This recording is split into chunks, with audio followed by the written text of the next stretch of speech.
ఇది కదా ఆఫర్ అంటే ఇప్పుడు ఎంత కొంటే అంత ఫ్రీ విఆర్ఆ fine silver jewellery Jubilee Hills check post Hyderabad. నమస్కారం, వెల్కమ్ టు సుమన్ టీవీ. నేను గీతాంజలి. ప్రస్తుతం మనతో పాటు శ్రీ దివ్య విశ్వశక్తి పరివార్ ప్రచార వ్యవస్థాపకులు ఓం స్వరూప్ గురువు గారు ఉన్నారు. వారితో మాట్లాడదాం. గురుగారు నమస్కారం అండి.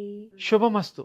గురుగారు, ఎగ్జామ్స్ టైం మార్చ్ వచ్చిందంటే చాలు చాలా మంది టెన్షన్ పడిపోతూ ఉంటారు. కొంతమంది ఏమో ఎస్ ఈ ఇయర్ దాటి నెక్స్ట్ ఇయర్ అప్గ్రేడ్ అవుతాం అనే సంతోషం ఉంటుంది. చాలా మంది తల్లిదండ్రుల్లో టెన్షన్ ఉంటుంది, సంతోషం, అన్ని మిక్స్డ్ ఫీలింగ్స్ ఉంటాయి.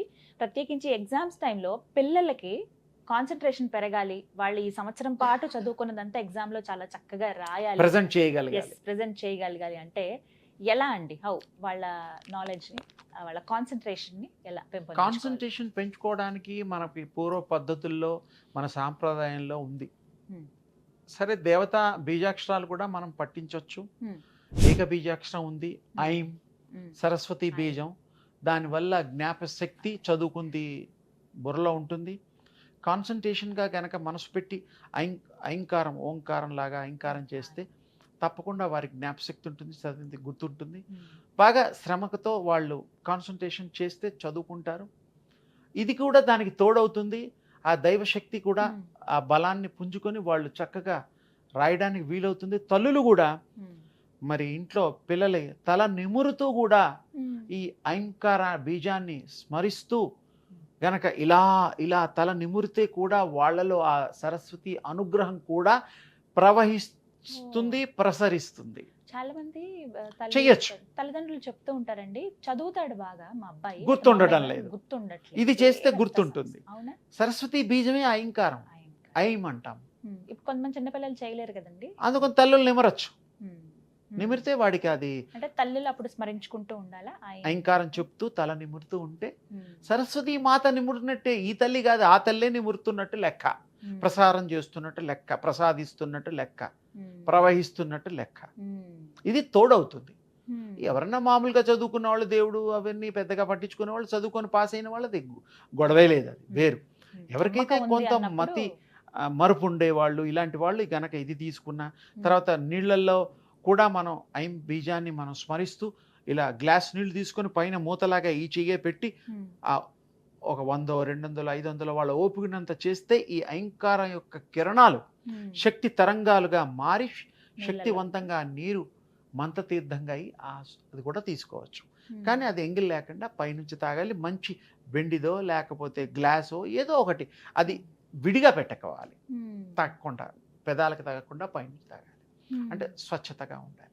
పొరపాటున ఎప్పుడన్నా తగిలింది అనుకో వెండిది, పొరపాటున దాన్ని కాల్చి, అంటే ఉండి లేనట్టు కాల్చి దాన్ని శుద్ధత్వం చేసేది ఒకటి ఉంది.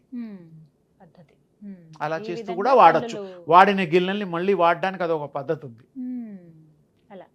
తల్లులు ఈ విధంగా చేస్తే జ్ఞప్తి వస్తుంది. ఇప్పుడు కొంతమంది పిల్లలు 5వ తరగతి, ఇప్పుడు 10 ఏళ్ళు దాటిన పిల్లలు కొద్దిగా కాన్సన్ట్రేట్ అంటే చెయ్యండి ఈ మంత్ర జపం వింటారు, చేస్తారండి. అవును, చిన్న పిల్లలు, వాళ్ళు 3 ఏళ్ళు 4 ఏళ్ల పిల్లలు మారం కూడా చేస్తుంటారు. బుద్ధి సరిగ్గా లేక కాదు, వాళ్ళకి అల్లరి తెలియక పాపం.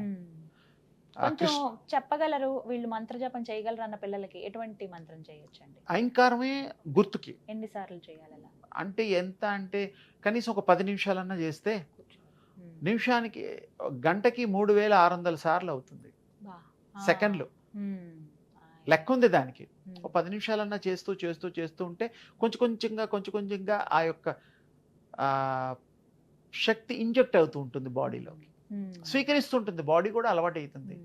ఎలాగైతే మరి బయట ప్రసారాలు యాంటీనా ద్వారా తీసుకొని టీవీలలో మాధ్యమాల్లో ఎట్టాకైతే మన చిత్రరూపంలో చూస్తున్నాము, అది కూడా ఎగ్జాంపుల్ చెప్పా. ఆ విధంగా ఈ మంత్రాన్ని కూడా స్మరిస్తూ బీజాన్ని కూడా స్మరిస్తే గురుముఖత కూడా కొంతమంది తీసుకుంటారు. ఇప్పుడు అన్ని మాధ్యమాల్లో ఈ మంత్రం చేయి ఆ మంత్రం చేయి అంటున్నారు కాబట్టి తప్పుగా భావించకుండా నేను ఈ మంత్రం చెప్పడానికి సాహసం చేశాను. అసలు అడగటానికి కూడా కారణం ఏంటంటే గురుగారు, కొన్ని గురుముఖంగానే మనం తీసుకోవాలి. ఇవన్నీ గురుముఖమే, కానీ మరి మాధ్యమాల్లో అందరూ చెప్పేస్తున్నారుగా, ఇంకా చెప్పింది ఓపెన్ అయిందని నేను చెప్పడమే. అసలు పద్ధతి ప్రకారం చెవులు శుద్ధి చేసి కర్ణాలు దానికి చెప్పే పద్ధతులు ఉన్నాయి. కానీ మరి ఇప్పుడు ప్రతి వాళ్ళు రికార్డులు వింటూ ధ్యానం చేసుకునే అలవాట్లోకి వచ్చేసారు. పోనీ ఇలానన్నా చేయండి, మీకు పుణ్యం పురుషార్థం తర్వాత జ్ఞానం. ముందుగా చక్కగా సరస్వతి అమ్మవారికి దండం పెట్టుకుని స్టార్ట్ చేయొచ్చు. తప్పకుండా వాళ్ళకి తండ్రి అయినా ఎవరైనా చేయొచ్చు. పిల్లలకి ప్రేమతో అలవాటు వాళ్ళకి చేయించాలి. చేయడం తల్లిదండ్రులు ఇద్దరూ చేయొచ్చు, ఎవరైనా ఒకరే. వారి మంచి కోరే వాళ్ళే కదా అవునండి. మాతాపితృలు. వారు కాక ఇంకెవరు ఉంటారు. తప్పకుండా చేయొచ్చు. హ్మ్. చేయొచ్చు. హ్మ్. జ్ఞాపక ఇప్పటి శక్తి నుంచి పెంచుకోవచ్చు. ఇప్పుడు ఏప్రిల్ వరకు కూడా ఇంకా ఇదే ఉంటుందండి ఎగ్జామ్స్. తల్లులు మనం తల్ల నిమురుతూ చిన్నపిల్లలకి చేయొచ్చు, జ్ఞాపకం ఉంటుంది. వాళ్ళకి తెలియకుండా ఆ శక్తి ఆవహించబడుతుంది. అంటే ప్రయోగం కాదు ఇది, భగవంతుడు అనుగ్రహం. ఆ వాడికి ఆ కాసేపన్నా చదివి గుర్తుపెట్టుకుని రాసేసి వస్తాడు. అప్పటిదాకా ఆడి పాడేవాడు కూడా. మనం పాస్ అయితే చాలుగా, మనం పాస్ అయినట్టు లెక్క. అంతే, మనమే అమ్మ సంతోషించేస్తాం అమ్మ తల్లిదండ్రులు. చాలా ఇలా చక్కగా చేయండి, వివరించారండి. చేయించండి. శుభం ఎవరికైనా కలుగు. ఎంత పెద్ద వాళ్ళు ఎగ్జామ్స్ ఏజే లేదు దీనికి. అవునా? ఎందుకంటే కొంతమంది కాంపిటేటివ్ ఎగ్జామ్స్ కి రెడీ అవుతూ ఉంటారు. తప్పకుండా భగవంతుడు అనుగ్రహం వస్తుంది మీకు. మీరు ప్రాక్టీస్ చేయండి, ఇంట్రెస్ట్ ఉండాలా, ఏకాగ్రత ఉండాలా. తప్పకుండా మీరు ఉత్తీర్ణత మీ చేతిలో.